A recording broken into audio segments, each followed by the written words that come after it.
This is for Kalanog, said Gangaram, pouring the milk into the saucer. Every night I leave it outside the hole near the wall, and it's gone by the morning. Perhaps it's the cat, we youngsters suggested. Cat, said Gangaram with contempt. No cat goes near that hole. Kalanog lives there. As long as I give him milk, he will not bite anyone in this house. You can all go about with bare feet and play where you like. We were not having any patronage from Gangaram. You stupid old Brahmin, I said. Don't you know snakes don't drink milk? At least one can drink a saucerful every day.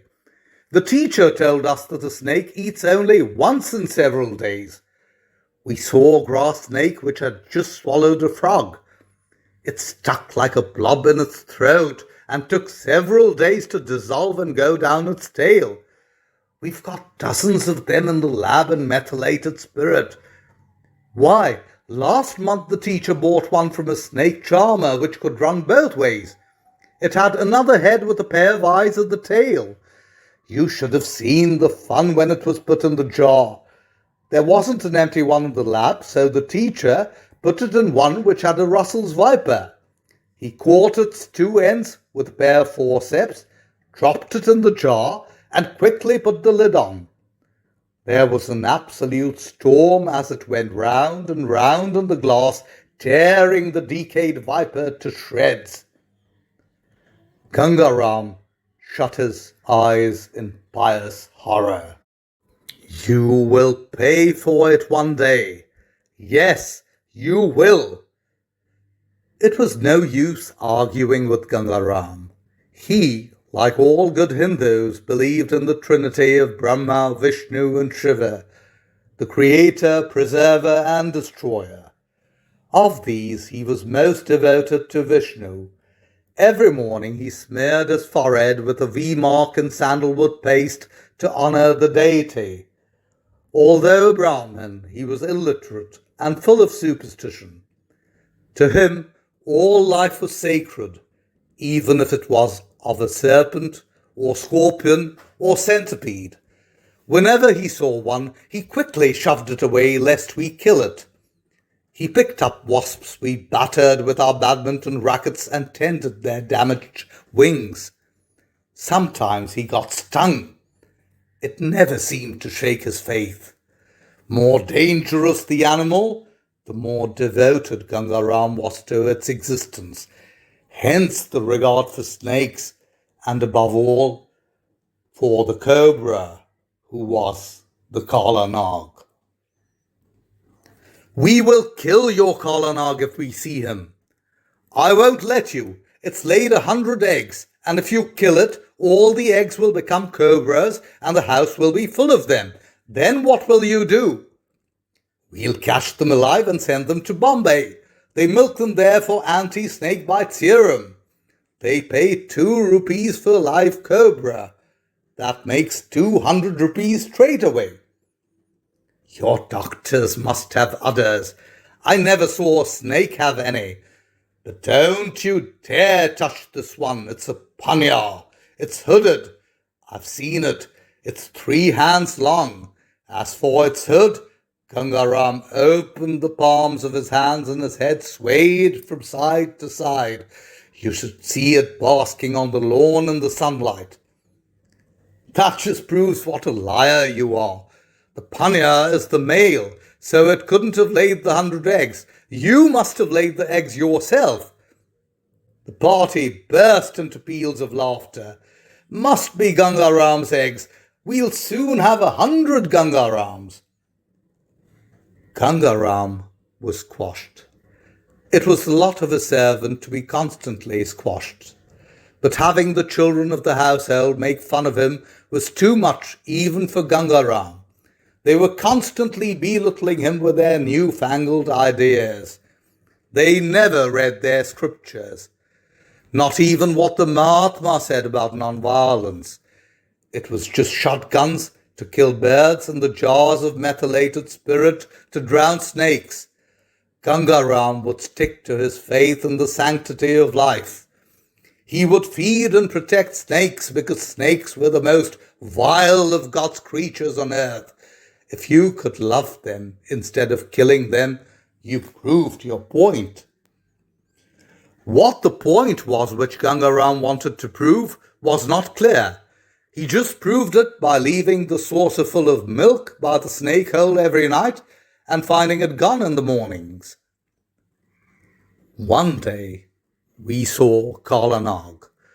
The monsoons had burst with all their fury and it rained in the night. The earth, which had lain parched and dry under the withering heat of the summer sun, was teeming with life.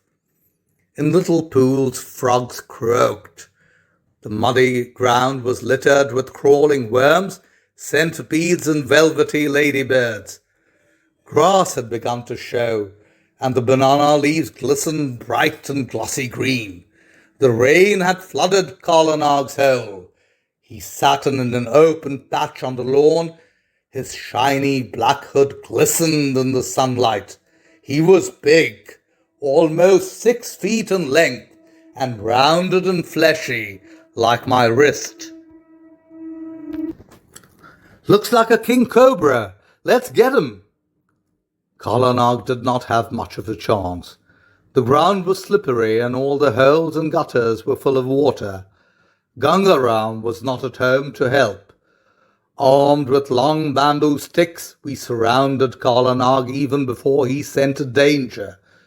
When he saw us, his eyes turned a fiery red and he hissed and spat on all sides. Then like lightning, Kala Nag made for the banana grove. The ground was too muddy and he slithered. He had hardly gone 5 yards when a stick caught him in the middle and broke his back. A volley of blows reduced him to a squashy pulp of black and white jelly spattered with blood and mud.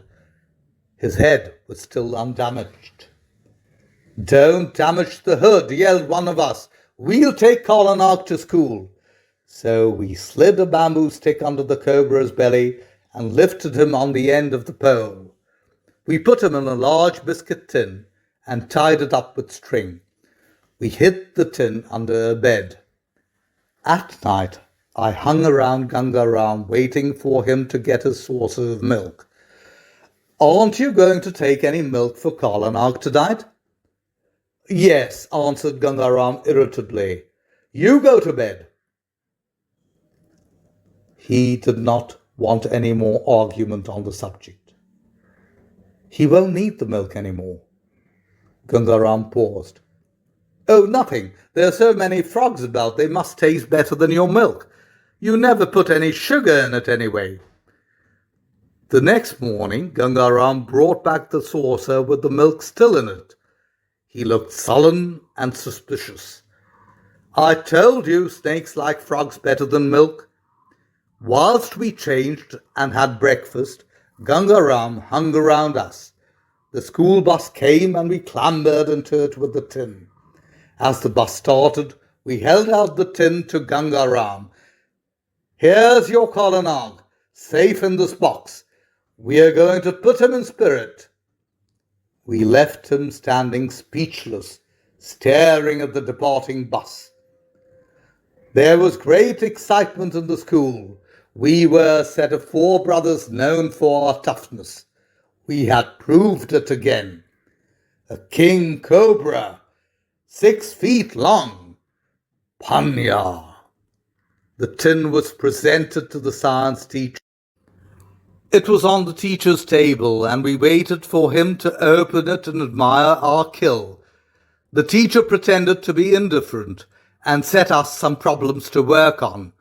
With studied matter-of-factness, he fetched his forceps and a jar with a banded crate lying curled in muddy methylated spirit. He began to hum and untie the cord around the box.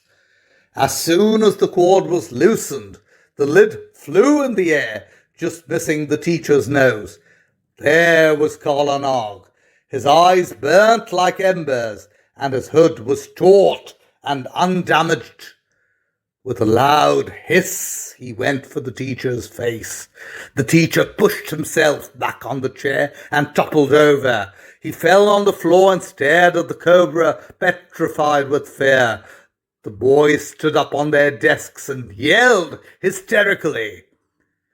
Kala Nag surveyed the scene with his bloodshot eyes. His forked tongue darted in and out excitedly. He spat furiously and then made a bid for freedom. He fell out of the tin onto the floor with a loud plop. His back was broken in several places, and he dragged himself painfully to the door. When he got to the threshold, he drew himself up once again with his hood outspread to face another danger. Outside the classroom stood Gangaram with a saucer and a jug of milk. As soon as he saw Kala Nag come up, he went down on his knees. He poured the milk into the saucer and placed it near the threshold. With hands folded in prayer, he bowed his head to the ground, craving forgiveness. In desperate fury, the cobra hissed and spat and bit Gangaram all over the head. Then, with great effort, dragged himself into a gutter and wriggled out of view. Gangaram collapsed. With his hands covering his face, he groaned in agony. The poison blinded him instantly. Within a few minutes he turned pale and blue, and froth appeared in his mouth. On his forehead there were little drops of blood. These the teacher wiped with his handkerchief. Underneath was the V mark where Kala Nag had dug his fangs.